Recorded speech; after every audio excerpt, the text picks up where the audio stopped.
going all right. How about for you? Yeah, no, it's good. It's warm in this tent. That's pretty much all I keep thinking of. Yeah. Is that it's very hot. Indeed. So, by all accounts, you're a bit of a touring machine. So I've read, /heard, /seen on your touring schedule. How is it for you at the moment, sort of on the road and doing what you're doing? It's great. I mean, there's people coming to the shows, so that is 85% of the battle. The rest of it is just getting some sleep, and getting some water. But yeah, it's great. Yeah. Is it turning up somewhere sort of like Reading? Is it sort of more of a lonely experience turning up as a singer-songwriter? Well, yeah. Looking into doing it. Like this morning when I got up, I knew we were playing early, and I was like, oh man, this is gonna be rough. I know Reading has a lot to do with like, the main stage and all that stuff.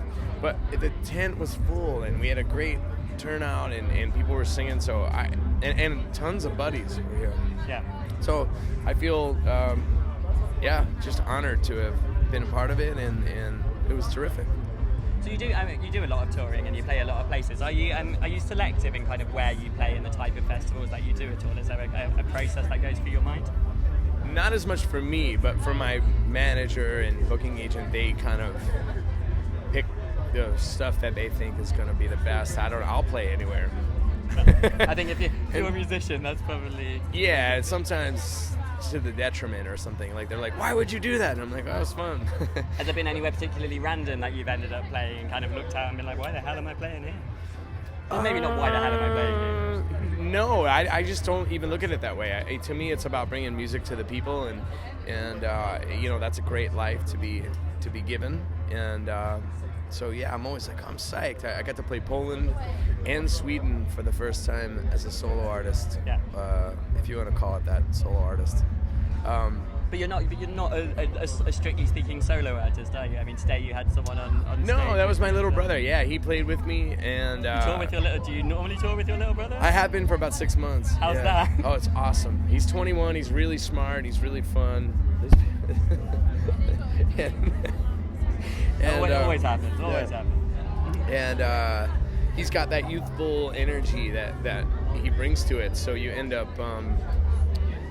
I end up doing all the stuff that I did when I first went on tour. Like, go see the Eiffel Tower, go see this. And I'm like, I don't want to do that. I want to stay in the hotel. Has it made you realize that perhaps you're a little bit sort of jaded? No, not jaded, just tired. Yeah. I'm like more about the show. And with him, he brings this energy to it that I'm like, oh, rad, Touring with a sibling's got to bring difficulties though, right? Like, I can't imagine going out on the road with my brother. Oh, I said that on camera, didn't I? No, oh, well. you did. No, the first week or two where I was kind of bringing him up to speed on how things work was frustrating just because I'm old and grumpy. Yeah. But no, he's a great kid, and we have 3 sisters between us that we get along with well, and we have this family dynamic that's pretty unique. And so, it's really kind of the best decision I've made is to bring him out as my touring bud. Show him the ropes, and then also like a bit of a mentor. He's kind of my mentor at this point. He's smarter than me.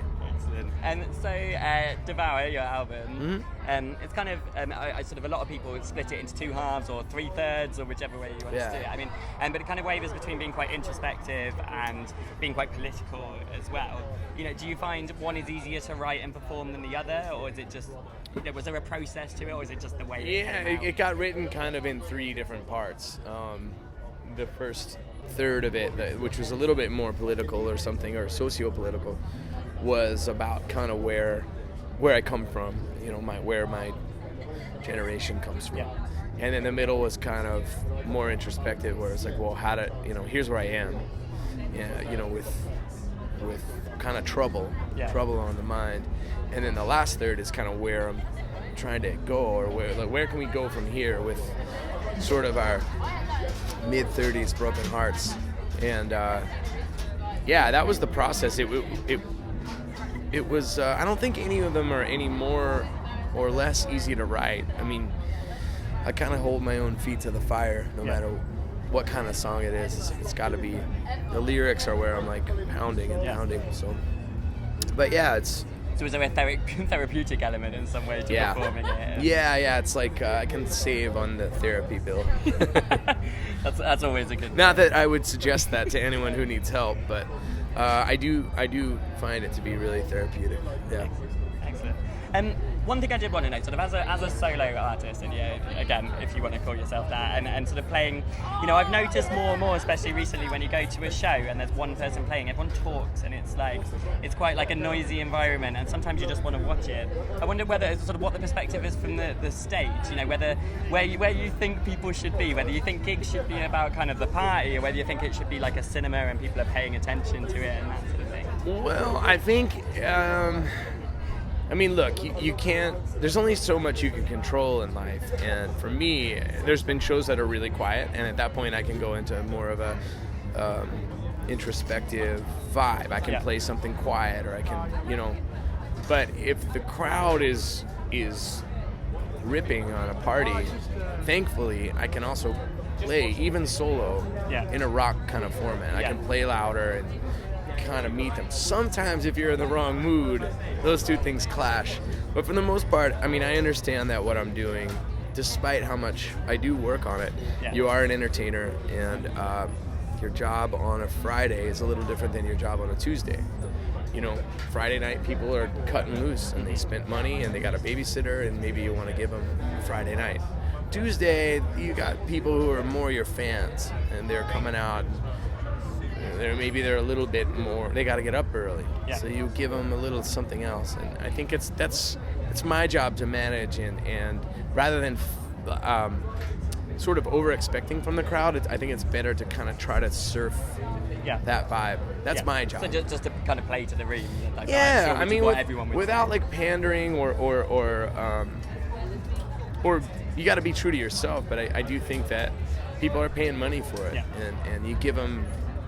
You push them as far as you can push them, and then you also bring them in as much as you can. So when you were kind of planning for Reading and Leeds, was you thinking about kind of the environment you'd be playing to when you're putting the set list together?